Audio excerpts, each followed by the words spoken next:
সুপ্রিয় দর্শক, আসসালামু আলাইকুম। আমরা বিগত দিন ভিডিওতে আপনাদেরকে দেখিয়েছিলাম যে আমরা একটা ঘর নির্মাণ করেছি থাকার জন্য, খামার তৈরি করব সেখানে থাকার জন্য। কিন্তু আসলে থাকার ঘরে কিন্তু আসলে আমাদের এখানে বিদ্যুৎ ছিল না। কিন্তু আমাদের পরিবার আশেপাশে যারা ছিল তারা বলেছিল যে এখানে আসলে এই ঘরে কখনো কারেন্টের মিটার দেওয়া হবে না। তাই আমরা সবাই মিলে চেষ্টা করলাম যে আমরা আরেকটু ঘর, এই যে ঘরটা করেছি ছোট ঘর, এই ঘরের পাশেই আমরা আরেকটা ঘর নির্মাণ করব। তো এই জন্য আমি এবং আমার বাবা দুইজন প্ল্যান করে এই ঘরটা একটু বড় করার চেষ্টা করি। আর এই ঘর নির্মাণ করার জন্য আমাদের কত টাকা খরচ হলো সেই বিষয়টাও আমি আপনাদেরকে বলবো। তো ভিডিওটি সম্পূর্ণ দেখার অনুরোধ রইল।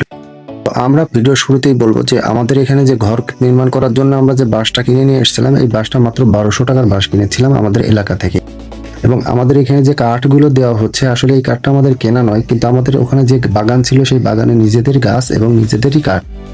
আর যে ব্যক্তিটা আপনারা দেখতে পাচ্ছেন এখানে যে ঘর তৈরি করা, নির্মাণ করার কাজ করছে, এটা আমার বাবা নিজেই। উনি একজন দক্ষ অভিজ্ঞ মিস্ত্রি। তিনি অনেক ছোটবেলা থেকে এই কাজটা করে আসছেন। তো বললো যে আমি অন্য কোনো লোক দিয়ে কাজ করাবো না, নিজের কাজ নিজেই করব।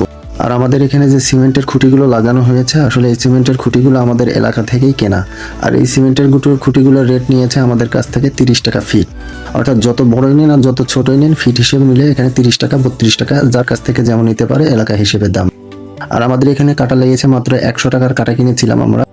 আর এখানে টিন লেগেছে, এখানে টিন কিনেছিলাম আমরা প্রায় 2 বার টিন কিনেছি। সব মিলে আমাদের খরচ খুব একটা হয় না, এই মাত্র 15-20 হাজার টাকার মতো খরচ হবে সব মিলে আমরা আশা করছি। তো এখানে যদি মিস্ত্রি খরচটা দেওয়া যেত তাহলে হয়তো আরো 2000 টাকা আমাদের খরচটা লাগতো।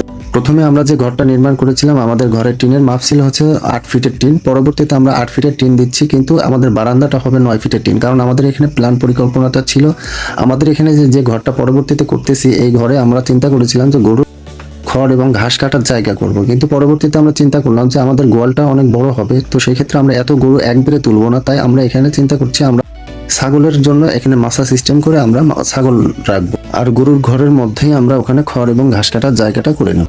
তো আমাদের চ্যানেলের সাথেই থাকুন, পরবর্তীতে আমাদের অনেক ভিডিও আসবে, আমরা কিভাবে খামার করেছি, খামারের কিভাবে ম্যানেজমেন্ট করছি, তো সব ভিডিওই আমরা আপডেট আপনাদের কাছে আস্তে আস্তে দিতে থাকবো। তো চ্যানেলটা সাবস্ক্রাইব করে আমাদের চ্যানেলের সাথেই থাকবে।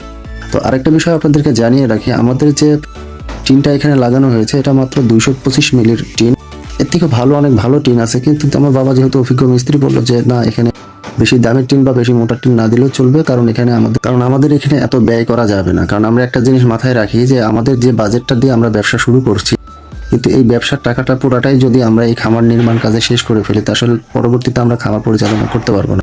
এখানে প্রবাসী অনেক ভাইয়েরা আছে, তাদের অনেক স্বপ্ন থাকে যে আমরা একটা গ্রামে গিয়ে অনেক একটা শখের খামার করব, কিন্তু পরবর্তীতে দেখা যায় যে বাজেটটা নিয়ে তারা গ্রামে চলে আসে এবং কাজ করা খামার নির্মাণ করে। দেখা যাচ্ছে 5 লক্ষ টাকা বাজেট নিয়ে শুরু করে তার 4 লক্ষ টাকা ঘর নির্মাণ করতে শেষ করে ফেলে। পরবর্তীতে আর সেই গরু বা ছাগল কেনার মতো পুঁজি তাদেরকে থাকে না। তো আমি আপনাদেরকে বলবো যে আপনারা যারা ঘর নির্মাণ করতে চান, তো আপনাদের বাজেট সাধ্যর মধ্যে রেখে যত কম খরচে ঘর নির্মাণ করা যায় এবং যে টাকাটা অতিরিক্ত খরচ করবেন ওই টাকাটা দিয়েই খামার পরিচালনা করতে হবে। আসলে একটা খামার তৈরি করার পরবর্তী থেকেই কিন্তু খামার থেকে প্রফিট আসে না। একটা খামারে প্রফিট আনতে গেলে কমপক্ষে 2 থেকে 3 বছরের পেছনে শ্রম দিতে হয়। তো 2-3 বছর শ্রম দেওয়ার মতো মন মানসিকতা থাকলে ইনশাল্লাহ খামার থেকে একটা ভালো বেনিফিট আশা করা যায়। তো যাই হোক, আর কথা বাড়াবো না। আমাদের ভিডিও যদি ভালো লাগে চ্যানেলের সাথেই থাকবেন। সবাই ভালো থাকেন, সুস্থ থাকেন এবং আমাদের জন্য দোয়া করবেন। আল্লাহ যেন আমাদের যে ব্যবসাটা নিয়ত করে শুরু করেছি, ইনশাল্লাহ এই ব্যবসায় যেন আল্লাহ বারাকা দান করে।